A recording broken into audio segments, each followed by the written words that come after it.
Every problem you ignore today has already made a plan for tomorrow. Think about that. While you're busy changing the subject, it's getting stronger.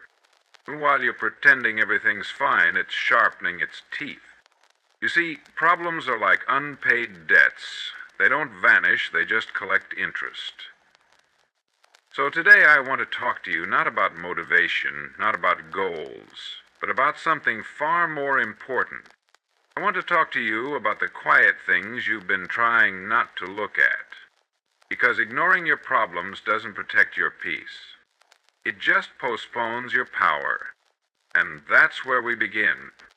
I'd like you to imagine something for a moment. Imagine you've just bought a beautiful new car.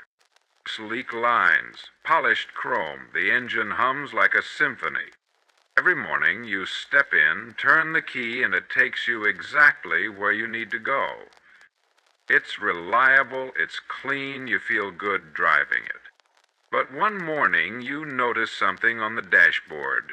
The tire pressure light flickers on. You glance at it, you think, I'll deal with that later. And then you drive off. The next morning, same thing. Lights on, but the car still moves, the tires are still round. It feels fine. So again, you ignore it. And again. And again. Until one morning, halfway down the freeway in rush hour traffic, the tire gives out. Flat as a pancake. You're not going anywhere now. Maybe even in danger. The car that once gave you freedom has now become a problem you can't ignore. Now, here's the question. Was the flat tire the real problem? No. The flat tire was just the final chapter. The real problem was that you ignored the warning signs. You see, life is generous with warning lights, but it doesn't force you to respond to them. Problems are like that light on the dashboard. They don't come crashing through your front door, yelling. They don't throw bricks through your window or wave their arms frantically. They whisper. They tug gently at your sleeve.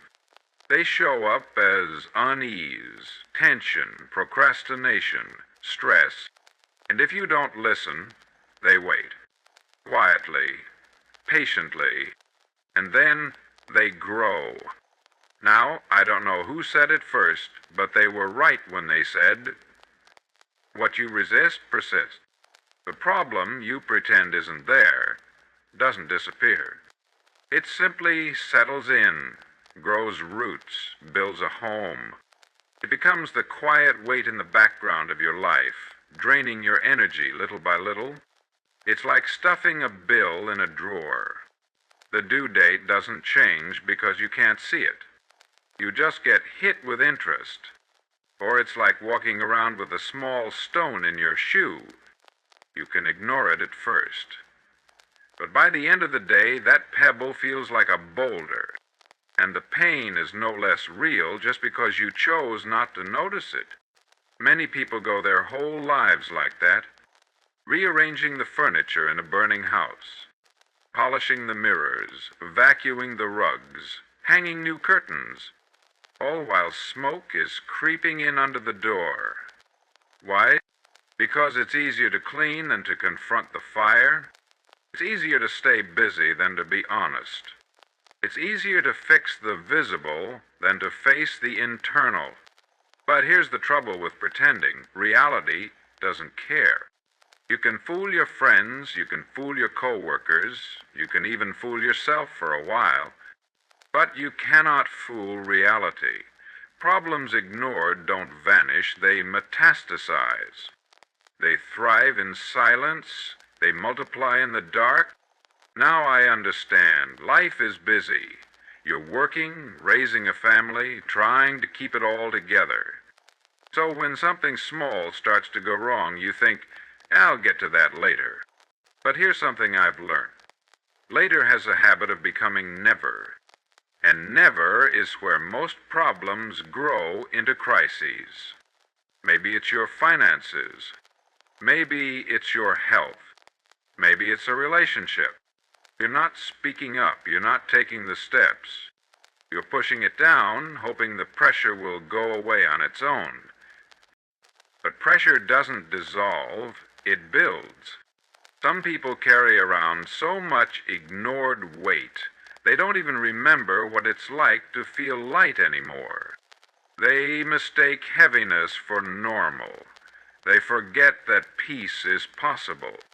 Let me tell you something, friend. It is. But peace doesn't come from avoidance. It comes from alignment.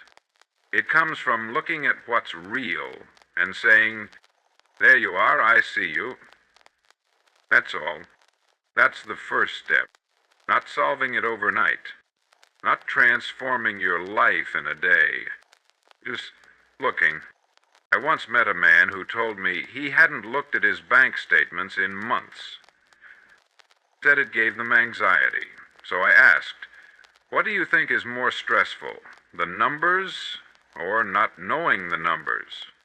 He paused, then he said, "Not knowing." You see, the truth, even when it's uncomfortable, has something powerful going for it. Clarity. You can work with the truth. You can make a plan. You can move forward. But you can't fix what you refuse to face. And here's the best part. Once you start facing your problems, even just one, you begin to remember your power. It's like turning on a flashlight in a dark room. The shadows don't leave all at once, but now you can see. You can move. You can begin. You may be thinking, "But Earl, it's too much. There's too many things wrong. I don't even know where to start." Start small. Pick the quietest problem. The one that's been whispering the longest. Maybe it's the call you've been avoiding. Maybe it's the appointment you keep canceling. Maybe it's that feeling in your gut that something's off. That's your tire pressure light. That's your first step. And here's what I want to leave you with today. Ignoring your problems doesn't make you peaceful. It makes you powerless. Facing them, even just recognizing them, starts to give your power back. Because life doesn't get better by chance. It gets better by change. And change begins with truth. So I invite you today, tonight, whenever you find a quiet moment, to pause, to listen, to look at the dashboard of your life. What's blinking? What's warning you? What's being quietly ignored? Look at it. Not with fear, not with judgment, just with honesty. And once you do that, you've already taken the most important step. I want to give you two simple tools. The first is a mirror. The second is a hammer. Let's start with the mirror.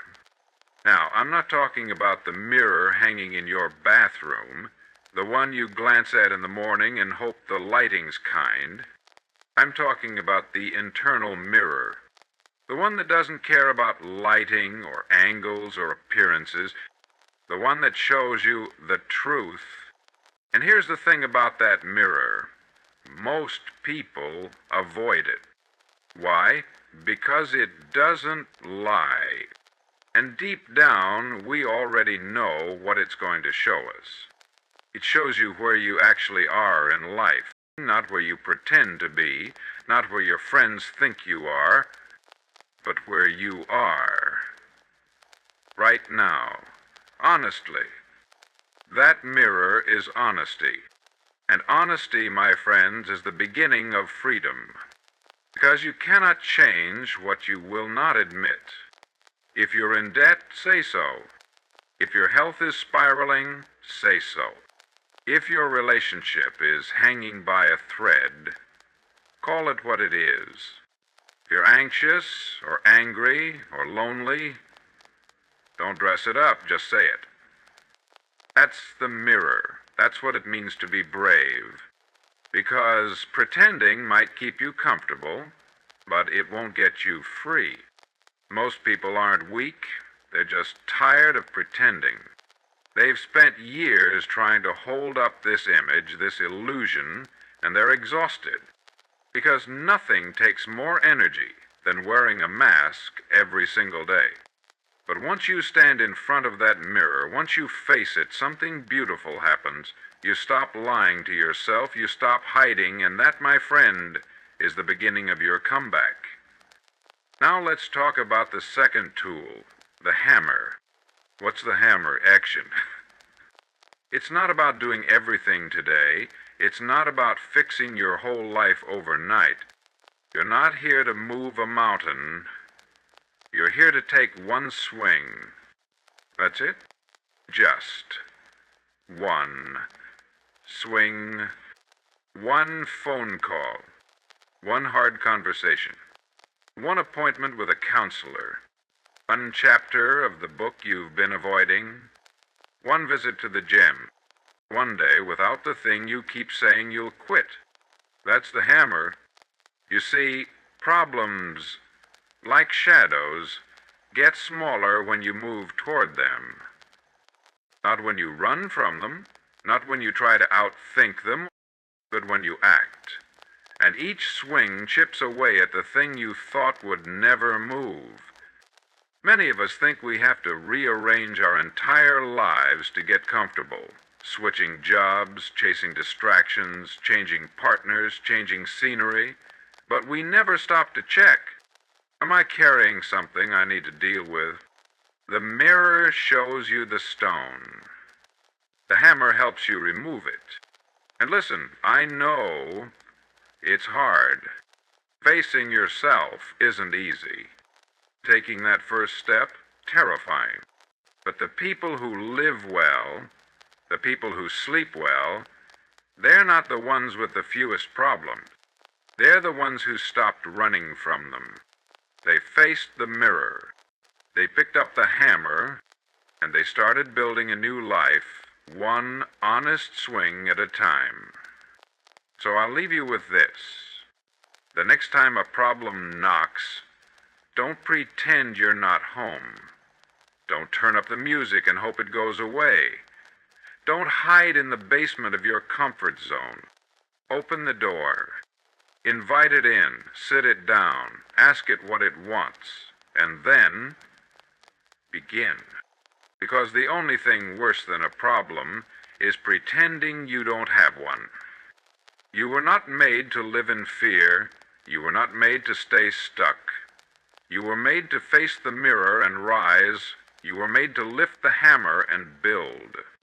So be brave enough to look. Be bold enough to swing, and be free enough to live.